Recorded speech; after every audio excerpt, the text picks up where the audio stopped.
అందశ్రీ అమరహే అని చెప్పి బోర్డు పెట్టినారు, ఇటుకలు వలిసినారు, అంతా ఇంక అయిపోయింది. ఇటుకలు వలిసిరు, కథం. అందశ్రీ సార్కి సంబంధించినటువంటి ఆ బోర్డు మీకు కనబడతా ఉన్నది.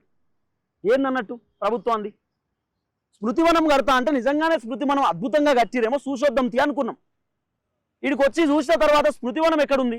మొత్తం రాళ్ళు రప్పలు, మొత్తం ఏడ చూసినా ప్లేన్ ల్యాండ్, ఏం లేదు ఇక్కడ. ఎక్కించి గోరి లేదండి, గోరి లేదు. అందశ్రీ సార్ అన్నటువంటి మాట నాకు గుర్తుకొచ్చింది.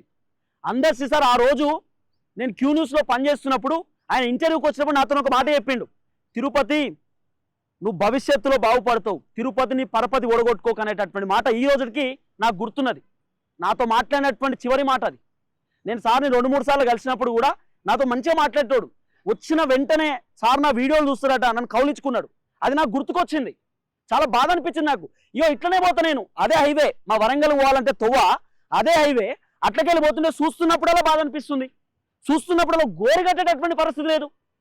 తెలంగాణ కోసం ఇంత చేసేటటువంటి వ్యక్తి రేవంత్ అని చెప్పిండు నేను ముఖ్యమంత్రి అయినా అంటే కారణం అందశ్రీ సార్ అని చెప్పి.